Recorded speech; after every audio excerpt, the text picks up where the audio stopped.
قسمت 5. 10 روز میشد که یوسف رفته بود گرمسیر و هوا در باغ کم از گرمسیر نداشت.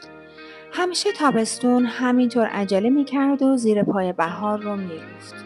عصر بود و غلام داشت خرند جلوی عمارت رو آبپاشی میکرد. زری قیچی باغبانی دستش بود و دنبال گل میگشت که بچینه. اما در باغ گلی به درد چیدن بخوره نبود. مینا و مرجان پی مادر از بوته به بوته دیگه و از حاشیه به حاشیه دیگه میرفتن و جیک و پیک میکردن. لب جوی آب دور خرند زلف عروسانی داشتن که صد رحمت به بیوه‌های چرک و خاک گرفته. لب جوی دیگه انواع میمون داشتن که گرد و غبار از سر روشون بالا رفته بود و گلهای ناز که چشمها رو تنگ کرده بودن تا به هم بذارن و با غروب آفتاب بخوابن. تنها امید به مریما بود که غلام میگفت ماه که پرشه میشکفن. گلبرگای بهار نارنج زیر درختها انگار ستاره‌های سوخته خشک خوش شده بودن و قهوه‌ای میزدن و یاد زمستان به خیر که لب جویها نرگس‌ها باز میشدن و عکس خود رو به آب یادگاری میدادن و آب میگذشت و گمشون میکرد و به حوض میریخت بی این که آدم ببینه. فقط صدای گذرش رو میشنید و بهار که میشد بنفشه های سفید و بنفش نجیبانه به آب گذرا سلام علیک میکردن و هیچ توقعی نداشتن. مینا از مادر پرسید پدر کی میاد بندازدم هوا؟ تو که نمیندازی ازت قهرم. و مرجان لبش رو قنچه کرد. قنچه‌ای که در این دنیا به نظر زری قشنگتر از همه قنچه ها بود و حرف خواهر رو اینطور تمام کرد. قهر قهر تا روز قیامت. و حالا تو یک دور بندازمون هوا. زری مینا رو بغل کرد و کوشش کرد بندازدش هوا اما نتونست. گفت ماشالله سنگین شدی یا از من بر نمیاد و زد به ران چاق بچه و زمین گذاشتش. مینا گفت دست پدر گنده است، میتونه، تو دستت کوچیکه نمیتونی، بذار دستات بزرگ بشه. خانم فاطمه از در باغ تو اومد، از حمام اومده بود. مینا و مرجان با هم به طرفش دویدن و هر دو با هم گفتن عمه جان برامون چی آوردی؟ گفت گردوی تازه. خب بده دیگه. زری گفت عافیت باشه و پاکت رو از بالای سر بچه ها گرفت و برد که گردوها رو بشوره. وقتی برگشت خدیجه چمدون عمه رو آورد و گذاشته بود روی صندلی حصیری و داشت چادرش رو تا می‌کرد. مینا گذاشته بود دنبال مرجان. خانم فاطمه سربند قرمز به سر اومد و سر چمدان رو برداشت. حوله هاش رو در آورد و انداخت روی بند. زری بشقاب گردو رو گذاشت روی میز و بچه ها هجوم آوردن. گفت کاش از خدا دلم یه چیز بزرگتر خواسته بود. عمه گفت شهر سنگساران شده، راست میری چپ میری یه سیاه‌سوختی هندی میذاره دنبالتو میگه بیبی لازمه بیبی لازمه. دستش رو سر حوض طاهر کرد. خدیجه اومد و رفت و باز اومد و منقل آتش و بساط وافور عمه رو توی ایوان روی قالیچه چید و چاییش رو دم کرد. زری و دوقلوها هم به ایوان اومدن و نشستن. مینا پرسید عمه جون هندیه سر بچه ها رو برید؟ و مرجان چشماش رو گرد کرد و گفت ها بله، گذاشت لب باغچه و پخ پخ کرد مگه نه؟ عمه گفت بچم دیر کرده، امتحان سخت آخری امروزه. قاسم امتحانش خوب نشده که هنوز نیامده. من میگم زن داداش غلام رو بفرستیم دنبالش. ابوالقاسم خان از خیابون باغ رو به ایوون میومد. با خودش حرف میزد و دستاش رو تکون میداد. دل زری از دیدنش تو ریخت. این آخریا هر وقت رو میدید انگار میرغضب خودش رو دیده و چشماش رو که به هم میزد مثل اینکه قصد داشت تمام زندگی او رو به هم بزنه. اومد کنار ایوان. زری بلند شد و گفت بفرمایید بالا. نه همینجا خدمتتون هستم. خانم فاطمه پوکی به وافور زد و گفت خیر باشه. وافور رو کنار منقل گذاشت و چای ریخت داد دست برادرش. زری نگاهش به ابوالقاسم خان بود که قند در دهان گذاشت و چای رو در نلبکی ریخت و پرسید خبری شده؟ ابوالقاسم خان نلبکی رو گذاشت روی لبه ایوان و گفت از داداش چه خبر؟ هنوز که خبری نیست. خان کاکا گفت خودم هم نمیدونم چطور به شما بگم. زری احساس کرد سرش گیج میره. نشست و پرسید خدای نخواسته بلای سر یوسف اومده؟ عمه داد زد زودتر بگو جانمون رو خلاص کن. خان کاکا چشماش رو به هم زد و گفت امروز صبح از خانه حاکم تلفن کردن. گفتن گیلان تاج خانوم وصف کره اسب خسروخان رو شنیده. اسب رو پسندیده. خریداریم. اسب رو بفرستید، قیمتش هر چه باشه اطاعت میکنیم. خدا میدونه از صبح تا حالا خونم رو میخوره، حواسم پرته. زری چشماش پر از اشک شد. از میان اشک‌ها نگاه کرد به عمه با صورت گل انداخته. چشم‌های تر، گیس‌های بافته و سربند قرمزش و دستش که می‌لرزید تریاک رو به حقه بچسبونه. تریاک از دستش رها شد و در آتش افتاد و دود تریاک بلند شد. گفت خدا دیوانشون رو برباد بده. همچین به سرم زده که میخوام این منقل آتیش رو بردارم و بریزم روی سرم. شما نگفتی جان این پسر هست و جان این اسب؟ زبان تو دهنت نبود؟ مینا اومد و گفت عمه مشت کوچکش رو باز کرد. یه گردو کف دستش بود. سعی کرد که به دهان عمه بذاره. گفت عمه بخور. عمه جون برای داداشم نگه داشته بودم ولی تو بخور. زری خدیجه رو صدا زد. بیا بچه‌ها رو ببر پیش حاج محمد رضا. مار دیروزی رو نشونشون بده. مرجان پرسید دندان ماره رو کشیده؟ مگه نه؟ زری جواب داد بله جونم، نترسید. مینا دست مرجان رو گرفت و گفت یه دقیقه تو باهاش بازی کن، یه دقیقه من. خب؟ خان کاکا پرسید با مار بازی میکنن؟ زری جواب داد که نه خانمو. اون مار رو که دست بچه‌ها نمیده که. خان کاکا خندید. آخر همه کار این خانه وارونه است. گفتم شاید و از ادامه حرفش منصرف شد. چشماش رو به هم زد و به نرمی پرسید مار تو خونه شما پیدا شده؟ زری نمیخواست اصلا فکر جدایی پسرش رو از سحر بکنه. درباره مار هرچه بیشتر حرف میزدن بهتر بود. غلام داشت آب میپاشید، با آب پاش زد تو سرش. مار بلند شد و با سر خورد زمین. باز بلند شد و غلام با بیل کشتش. گفت خانم مار نر عاقبت به سراغ ماده‌اش میاد. حاج محمد رضا رو صدا کرد که نمد بست به دستش و رفت روی پشت بام چالش رو پیدا کرد و مار نر رو گرفت. خانم فاطمه گفت از بس خشمم گرفت تریاکای نازنینم رو ریختم تو آتیش. خان کاکا برگشت سر مطلب اصلی. خیال نکنید میخوام برادرزادم رو اذیت کنم. هرمزم رو کفن کرده، خاطر خسرو رو خیلی میخوام. به منشی حاکم پای تلفن گفتم این بچه به این اسب خیلی دلبسته است. آنی ازش منفک نمیشه. من حاضرم برم ده و از اونجا یه اسب خوب براش پیدا کنم. اسبای خودم رو برای دختر حاکم اسمشو یادم رفت. گیلان تاج، مازندران تاج، نمیدونم چه کوفت و زهر مار تاجیه. بیارم. گفت والا بلا گیلان تاج خانم تب محرقه گرفته بوده. تازه حالش خوب شده. بهانه اسب برادرزاده شما رو گرفته. خانم فاطمه بستی چسباند و پوکی به وافور زد و پرسید نگفتی پدرش رفته گرمسیر؟ صبر کنید تا هفته دیگه خودش بیاد از اون اجازه بگیرن؟ نمیدونستی که زن داداشم بی اجازه یوسف آب نمیخوره؟ خدا شاهده که گفتم. منشی حاکم گفت زن برادرتون یه اسب بی قابلیت رو از شما دریغ میکنه. پولش رو میدن، مفت که نمیخوان آقا جان.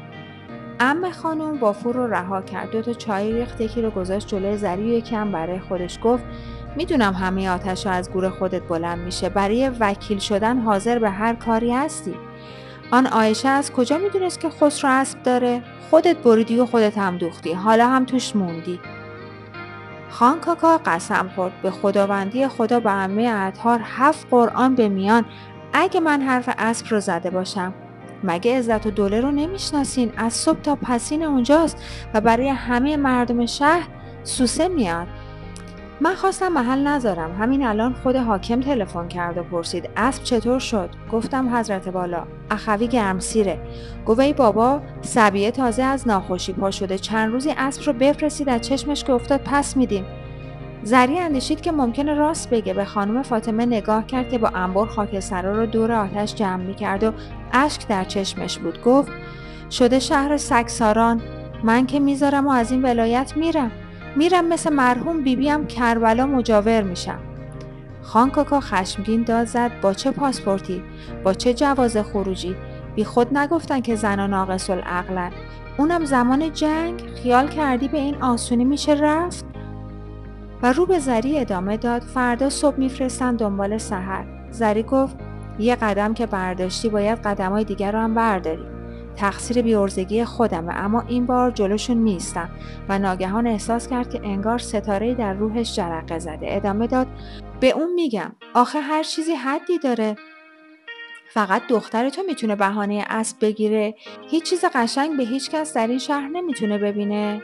مال خودم، مال خودمه، مال همه هم مال خودم. خان کاکا حیرت زده به اون نگاه کرد. زنده داشت: چشمم روشن، تو هم که حرفای یوسف رو میزنی. اگه لااقل 1000 نفر مثل یوسف حرف بزنن، همه حسابکار خودشون رو میکنن. مردا باید بیستن و اگه مردها رفته بودن گرمسیر، زنهاشون. خان کاکا سرش رو در هر دو دست گرفت و نالید: به خدا عقل از سر همتون پریده. اون یکی میگه میذارم میرم، این یکی میگه باید بیستم. ببین منو در چه هچلی میندازین. اون هم برای یه اسب بی‌قابلیت. خسرو با سحر از در طویله بیرون اومد.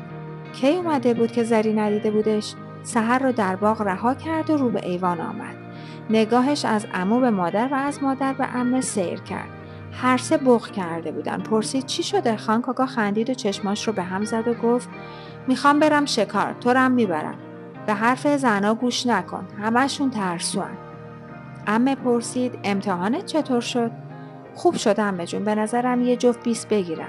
و رو به عمو گفت: با سحر بیام؟ خان کاکا گفت: نه عزیزم، راه دور میریم. سرجن زینگر هم هست. میخوام نشونشون بدم که تو و هرمز برای خودتون مردی شدین. همه جور اسب رو سوار میشین. خوب تیر میندازین. زری دخالت کرد: خانمو نمیشه، موقع امتحاناته. خسرو حیرت زده جواب داد: مادر، خودت میدونی که امتحاناتم امروز تموم شد. خواهش میکنم بذار برم. و باز رو به عمو گفت: اما اگه میشد سحر رو هم بیارم. خان کاکا گفت: زن داداش اجازه بده بیاد دنیا رو ببینه، مرد بشه، نه ترسه، نمیذارم یه مو از سرش کم بشه. خانم فاطمه سر به زیر انداخته بود و متفکر مینمود. کلام برادر رو برید: خان کاکا، مردی که تو میخوای از او بسازی با اون چی که پدرش میخواد زمین تا آسمون فرق داره. بچه رو به حال خودش بذار، انقدر دروغ و دودنگ نکن. خسرو التماس کرد: عمه جان، مادر بذاریم برم، من دیگه بزرگ شدم. خان کاکا شادمان گفت: برو عزیزم، تهیه سفر رو ببین، تفنگ برنو خودم رو میدم به تو اگه برات سنگین نباشه. خسرو گفت: خودم تفنگ دارم. و رفت. خان کاکا به دلسوزی گفت: شما خیال میکنین میشه با حاکم در انداخت؟ با حرفایی که یوسف میزنه و با کارهایی که اخیراً کرده جان خودش رو به خطر میندازه. لااقل بذارین من کارهای بی‌رویه اون رو رفع و رجوع کنم. عرض کنم که شنیدم ملک رستم رو تحریک کرده و از روی عموش تفنگ کشیده و حالا به یوسف پناهنده شده و اون هم پناهش داده. شنیدم با دست خودش به 30 خانوار ایل آذوقه داده، با همون ملک رستم احمق‌تر از خودش و مجید هپل هپو دست به یکی کردن و دارن برای این 30 خانوار خونه میسازن و بدراهشون میکنن. با خار و خسک خارخانه درست میکنن، با لوله کشی آب از روی سقف دم و دم آب چک چک روی دیوارها میچکه و آقا توش نشسته کیف میکنه و کرکری میخونه. خب آدم عاقل، ایلبات آذوقه میخوان چه کنن؟ خارخانه میخوان برای چی؟ تا دنیا بوده برای اونها بلوط و بادوم و کوهی و بنه و کافی بوده. خانه به چه دردشون میخوره؟ همون سیاه چادرها هم از سرشون زیاده. اینا یاغی دولتن. همین چند روز پیش یه هنگ ژاندارمری رو در تنگ تکاب خلع سلاح کردن. با آدمای خیال باف مثل خودش هم قسم شده که آذوقه شهر رو در دست بگیرن. چه عیبی داره یه رشوه‌ای هم به حاکم بدیم و اون رو نسبت به یوسف خوشبین کنیم؟ گفتم با حاکم نمیشه در انداخت. زری اندوهگین گفت: با حاکم که نمیشه، با سرجن زینگر هم که نمیشه، هر دوشون برادرخونده همدیگر. شهر شده محله مردستان. خان کاکا کلامش رو برید: لا اله الا الله، بازم حرفای یوسف. زنده داشت جر و بحث نکن، اختیاری یه کره اسب بی‌قابلیت برادرم رو ندارم. اما به روح حاج آقام قسم نمیذارم خسرو قصه بخوره.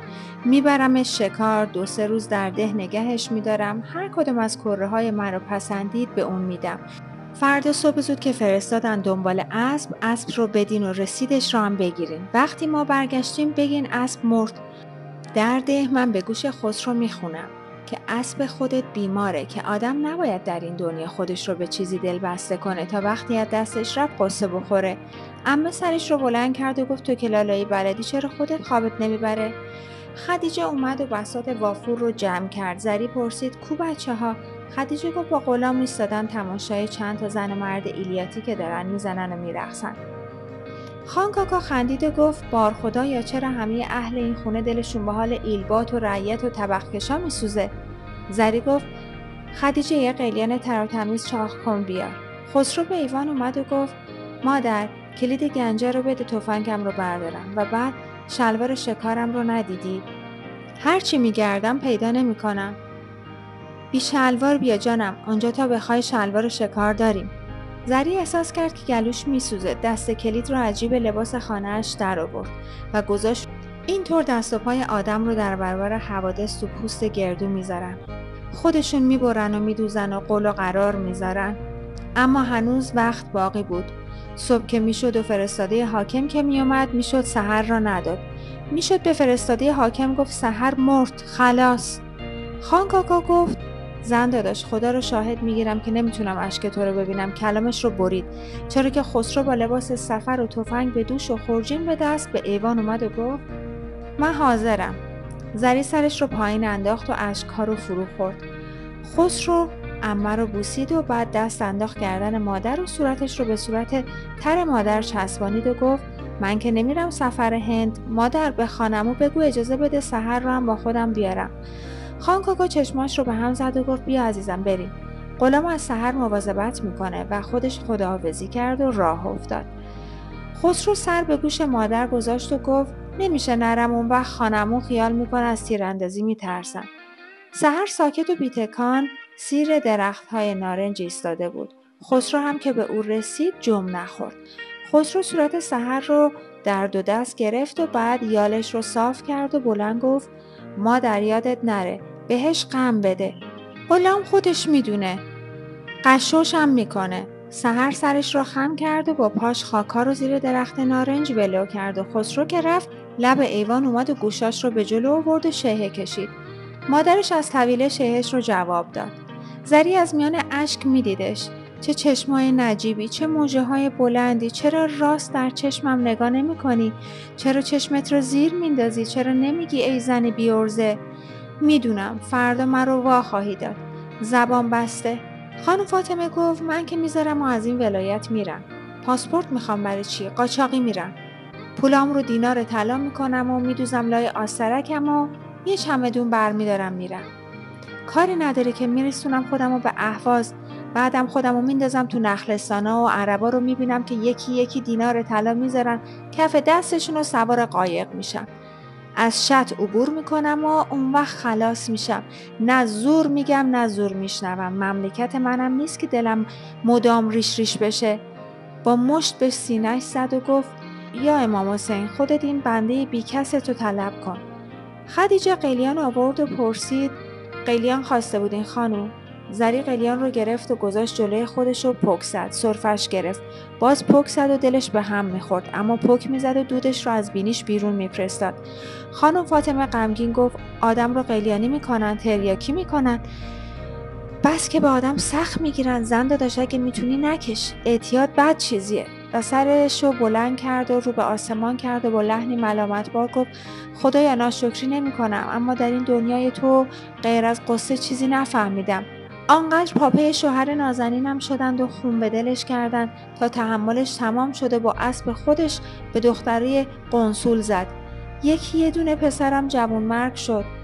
تاول داغ زد تو گلوش و جلوی چشمم پرپر زد. تو این شهر سگساران نتونستن نسخش رو بپیچن. شاید این بله ها رو سرم آوردی که ببینی صبر ایوم دارم یا نه. ندارم آقا ندارم. اقل کم بذار به یکی از آرزوام برسم. آوارم کن. زری اشکاش رو با پشت دستش پاک کرد و گفت عمه خانم اینقدر خون به دلم نکن. کجا میخوای بذاری بری؟ اقلا اینجا وطن خودته. گور پسر و شوهرت اینجاست. هر وقت دلت تنگ بشه میتونی سر خاکشون بری. اونجا میخوای چیکار کنی؟ به امام حسین. زری گفت اونجا گرم، آب و هوا سازگار نیست. اینجا باغ به این بزرگی. بچه‌های من مثل بچه‌های خودتن. مثل 2 تا خواهر با هم زندگی میکنیم. به علاوه چجوری برات پول بفرستن؟ یه نفر آدم بیشتر نیستم. به نان خالی هم میسازم. مگه من از بیبی عزیزترم؟ خدیجه اومد لب ایوان و گفت خانم بچه ها گراته میگیرن. هرچه ریشخندشون میکنم شامشون رو نمیخورن. عاجز بی جزم کردن. زری بلند شد و گفت خودم میام و به تالار اومد. مرجان روی میز تالار نشسته بود و چشماش رو میمالید و مینا کنارش ایستاده بود و مثل بچه‌ای که از چیزی ترسیده چشمای نگرانش رو به در تالار دوخته بود. مادر را که دید خندید و هر دو دست رو دراز کرد که خودش رو در بغلش بندازه. زری کنارشون نشست و قاشق رو پر کرد و خواست به دهان مینا بذاره که مینا قاشق رو عقب زد. به مرجانم که داد نخورد و داد زد شیر برنج نمیخوام. زری پرسید چرا؟ مرجان داد زد دوست ندارم. زری گفت خیلی خوب پس نان خالی بخور. مرجان گفت اون بچه که سنگ انداخت گفت نان بده. گفت برو میوه از درخت بده و چشماش رو مالید. زری پرسید کدوم بچه؟ مرجان گفت همون بچه که کفش نداشت، همون که مامانش رقصید. با باباش نشست و گفت پاش اوخ شده بود. زری گفت ببین اون بچه بیچاره نون نداشته بخوره، حالا تو شیر برنج و عسل نمیخوری؟ مرجان گفت غلام گرفت زدش. جان زری رو به لب آوردن تا چند قاشق خوردن. وقتی میبرد که بخوابونتشون عمه رو دید که عجاش جم نخورده، همچنان کنار منقل آتیش نشسته. بچه ها تقلا میکردن و نمیخوابیدن. معلوم بود هیجانی که عصر خانکاکا به خونه اونها آورده بود در بچه ها هم اثر گذاشته بود. گفت اگر چشماتون رو روی هم بذاری براتون قصه میگم. مینا گفت من میترسم. ندونست چرا یادش افتاده به مکماهون و قصه‌ای که او برای مینا و مرجان نوشته بود. اون شب عروسی دختر حاکم سر شام که رسیدن، مکماهون با وجود اینکه از مستی سر از پا نمیشناخت برای زری بشقاب و کارد و چنگال دست و پا کرد. چقدر شلوغ بود و چقدر همه هول می زدن. هیچ کس میز شام رو رها نمی کرد و به دیر آمده ها جا و فرصت نمی داد. اونها که قحطی زده نبودن اما انگار از قحطی در آمده بودن. اونها بچه های پا برهنه‌ای نداشتن که نان خالی طلب کنن و برای نان خالی سنگ به پای بچه هایی بندازن که شیر برنج و عسل دوست ندارن. زری برای تشکرم که شده به مکماهون گفت از قصتون لذت بردم. مکماهون خندید. با وجود اینکه از چشماش بیش از خطی نمونده بود گفت درست و راستش میکنم و میفرستم برای یک ناشر کتابای کودکان. بعد حاکم اومد و مکماهون سر میز دست نخورده‌ای دعوت کرد که مخصوص خارجی‌ها چیده بودن و از خوک بریان درسته حرف زد. اما مکماهون وسوسه نشد و گفت که ترجیح میده کنار زن دوستش بمونه. زری باز تشکر کرد و گفت امیدوارم موفق بشین. اون طیاره پر از اسباب بازی رو بسازین. مکماهون آهی کشید و گفت کی طیاره‌ای خواهد ساخت که برای مردهای غمگین تسلا بریزه؟ متاسفم که یوسف با یک بشقاب پر شیرین پلو اومد به طرفشون و گفت برای هر ستامون. مکماهون رو به زری ادامه داد. خوب که فکرش رو میکنم میبینم همه ما در تمام عمرمون بچه‌هایی هستیم که به اسباب بازی هامون دل خوش کردیم و وای به روزی که دلخوشی هامون رو از ما بگیرن. یا نه؟ یوسف خندید و گفت حالا یه لقمه بخور. من هیچ سیاه مستی رو ندیدم که اینطور هوشیار فلسفه ببافه. مکماهون گفت باور کن از گلوم پایین نمیره. یه کبریت بکشی گر میگیرم. مرجان رشته خیالاتش رو برید و پا شد و در رخت خواب نشست و گفت میترسم مار. زری به صرافت افتاد و گفت بگیر بخواب عزیزم. مار کجا بود؟ مار تو جعبه زرد حاجی محمد رضاست. دندونش رو هم کشیده. در جعبه هم قفل کرده. و شروع کرد به قصه گویی. یکی بود یکی نبود. یه مردی بود که یه طیاره‌ای ساخته بود. به چه بزرگی! باره این طیاره همش اسباب بازی بود و کتاب و قصه و میوه و خوراکی و شیرینی برای بچه‌ها. مینا پرسید مادر مار هم تو اون طیاره بود؟ زری گفت نه جانم مار نبود. بار طیاره چیزایی بود که بچه‌ها دوست داشتن. این طیاره میومد بالای سر شهرها پرواز میکرد و برای بچه‌ها هر چی دلشون میخواست میریخت. مرجان گفت آخه میشکست. زری گفت نه طیاره میومد پایین روی پشت بام خونه ها. بچه‌ها دامنشون رو میگرفتن و زیر طیاره و طیاره چی هر چی میخواستن میریخت توی دامنشون. مرجان پرسید به داداش نمیداد؟ او که دامن نداره. زری گفت چرا به پسرها هم که دامن نداشتن میداد. گاهی طیاره رو پشت بام نگه میداشت. و مرجان پرسید به اون بچه که سنگ زدم میداد؟ زری گفت البته. مرجان گفت خب. و زری ادامه داد جانم براتون بگه طیاره رو روی پشت بام ها نگه می داشت و بچه های خوب رو سوار می کرد و می برد تو آسمون. از پهلوی ستاره ها می گذشت و از نزدیک ماه می گذشت. همچنین نزدیک ماه و ستاره ها بودن که اگر دست دراز می کردن می تونستن ستاره ها رو جمع کنن و بریزن تو دامنشون. مرجان باز به صدا در اومد. بهش بگو طیارش رو بیاره رو پشت بوم ما. سحر رو بده دست داداش. خب؟ زری گفت چشم، حالا بخوابین. و اندیشید دیگه بزرگ شدیم. بچه وقتی خاطره پیدا کرد و تونست گذشته رو به یاد بیاره دیگه بچه نیست. هرچند این گذشته فقط چند ساعت پیش باشه. بچه‌ها که خوابیدن به ایوان رفت. عمه خانم دست به زیر چانه همچنان نشسته بود و به منقل بی آتیش جلوش خیره شده بود. زری پرسید هنوز در فکر سفرین؟ عمه خانم سرش رو بلند کرد و زری از چشمای پر اشکش جا خورد. موشه زد و اشک‌ها فرو ریخت و جواب داد بله خواهر، دل من تنگه. عالمی که تنگ نیست. حالا که این دنیا نشد اقل کم تهیه آخرتم رو ببینم. اگر کسی مجاور چنان امامی بشه شب اول قبر نکیر و منکر به بالینش نمیان. سوال و جوابم نداره. وقت مردن اول حضرت امیر و بعد امام حسین به بالینش میاد. و اگر زن باشه حضرت فاطمه دست در دست این مطهران پیش خدا میره. زری گفت عجیبه، خانکاکا با پیغامی که آورد چطور هممون آشفته کرد؟ حتی بچه ها رو. اونها دیروز مار حاجی محمد رضا رو دیده بودن و نترسیده بودن، اما امشب میترسیدن و خوابشون نمیبرد. عمه گفت راست میگی، مدت‌ها بود یاد مرده‌های ناکامم رو نمی‌کردم. امشب همشون رو از پیش چشمم گذشتن. زری گفت چندین و چند سال عروس شمام، اما هرگز نشنیدم اشاره به بچه یا شوهر ناکامتون بکنین. امشب عمه گفت همیشه دردم رو برای خودم نگه داشتم. هیچ وقت به کسی نگفتم چی کشیدم. زری نشست دست عمه رو در دست گرفت و گفت ولی خودتون همیشه میگفتین اگر آدم درد و دل کنه قصهش کم میشه. میگفتین علی سر راه در چاه میکرد و قصه هاش رو به دست آبی میداد که نمیدید. میگفتین یقین دارم آب چاه‌ها از شنیدن قصه های علی میخشکیده. عمه سرش رو تکان داد و خواند. گر بخواهم در غمت آهی کنم چون علی سر را فرو چاهی کنم. زری پرسید من از چاه کمترم؟ عمه گفت ولی تو جوانی، نمیخوام آب و تاب جوانیت بشکنه. زری گفت منم به اندازه خودم قصه داشتم. و عمه گفت میدونم و شروع کرد. خودش شروع کرد به گفتن اون چه در دل داشت، در دلهایی که تا اون شب از زری پنهان کرده بود به اون گفت.